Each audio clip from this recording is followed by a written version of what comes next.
Welcome back. It's 28 minutes past 6. You're watching The Great British Breakfast with, what's your name? Rosie and Simon. Sorry, I've just had a late night. Now, inflation is back. All eyes will be on the Bank of England ahead of its decision later today. Economists thought the consumer price index rate would rise from 4.2% to 4.7% in November. Instead, though, it leapt to 5.1%. That's now the highest level in a decade. So, will the Bank of England raise its interest rate or hold fire? Here to explain is Andrew Sachs, Head of Media and Analysis at ETX Capital. Good morning to you. Good morning. It was a no-brainer a couple of months ago. Bank of England was first surefire going to have to raise interest rates, and they were going to do so. Now not, because things have changed, haven't they? They have, indeed, and you're absolutely right. It certainly is the highest, 5.1% is the highest level of CPI since 2011. So it's a difficult one for the Bank of England. We've got the MPC meeting today, so sometime during today we'll know the outcome of that. But over the last few months, since, as you say, Rosie, since they actually recently they said that they were going to have to raise them, and then if you look at the more recent MPC meetings, they've kept them the same. Really haven't changed the interest rate, and that's because there's a lot of concern about raising interest rates, because it's not so much the business community that would be a problem with that; it would be the domestic consumer that would be really affected. So there are two problems that I think the Bank of England faces here. One is that to try and make sure that the business community is sustainable, they would have to keep the interest rates they can try and keep the interest rates down to keep business borrowing and consumer borrowing and mortgage payments and things like that affordable in these times when there has been a cost of living crisis and a supply chain problem which has affected businesses.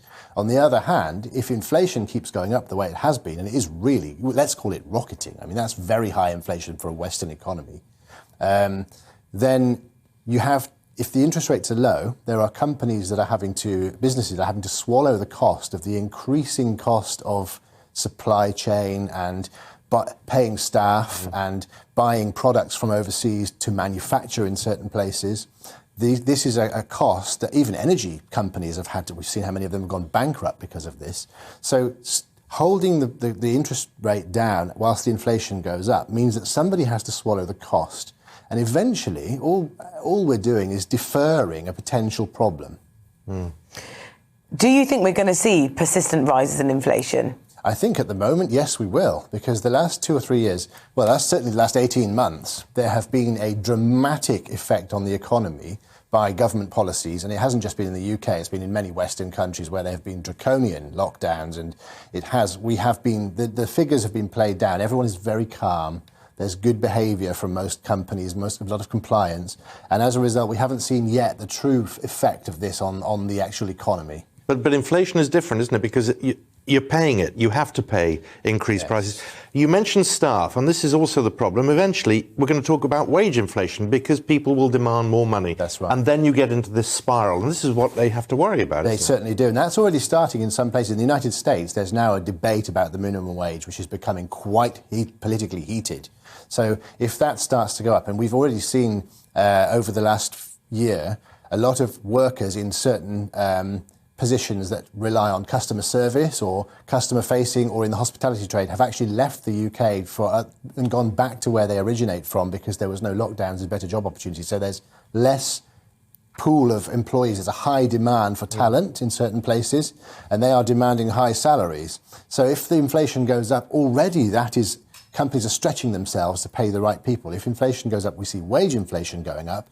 You'll find not only people borrowing from the companies they work for, taking advances, but also having to be paid more. And that's a difficult one for companies to balance. And then you have the retail side of the market, which is the consumer side.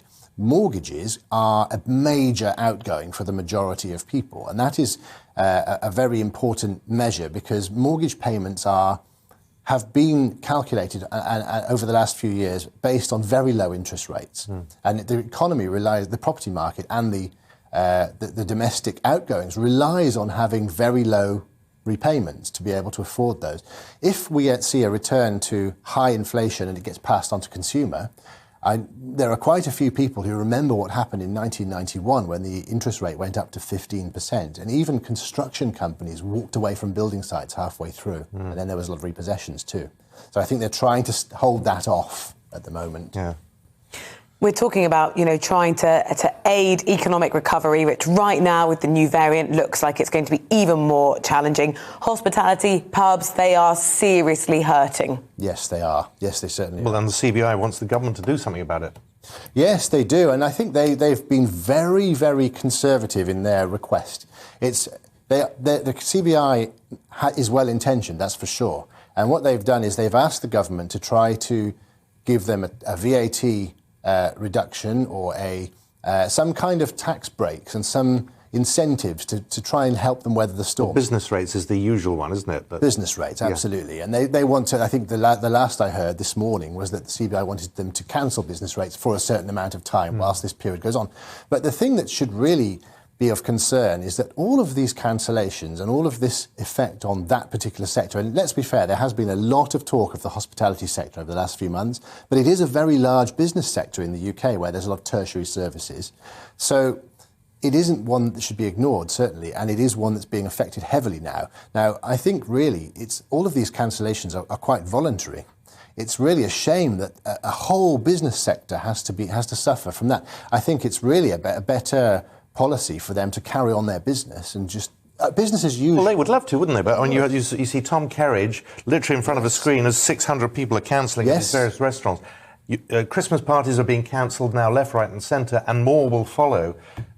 I mean, difficult to predict because, as you say, that's a personal decision. But companies are suddenly realising we can't risk this. That's right. It is a personal decision. And I think that some responsibility has to be at the door of the government. But, of course, what will happen is if they keep voluntarily, if the government keeps advising people not to go out, advising people not to go to social activity, and it's not really law, it's just advice, and companies keep having to close their doors by default because everyone keeps cancelling their reservation, they will eventually go out of business. It's no good saying don't pay any tax or don't pay any VAT if you've got no customers whatsoever. What they should really be doing is assisting these. The way we stay healthy as a society is to stay in business and to keep our livelihoods. Well, which is what furlough showed, wasn't it? So, anyway, it's always good to see you, Andrew. Likewise. Nice to see you. Thank you very much, Andrew Sachs. Thank you.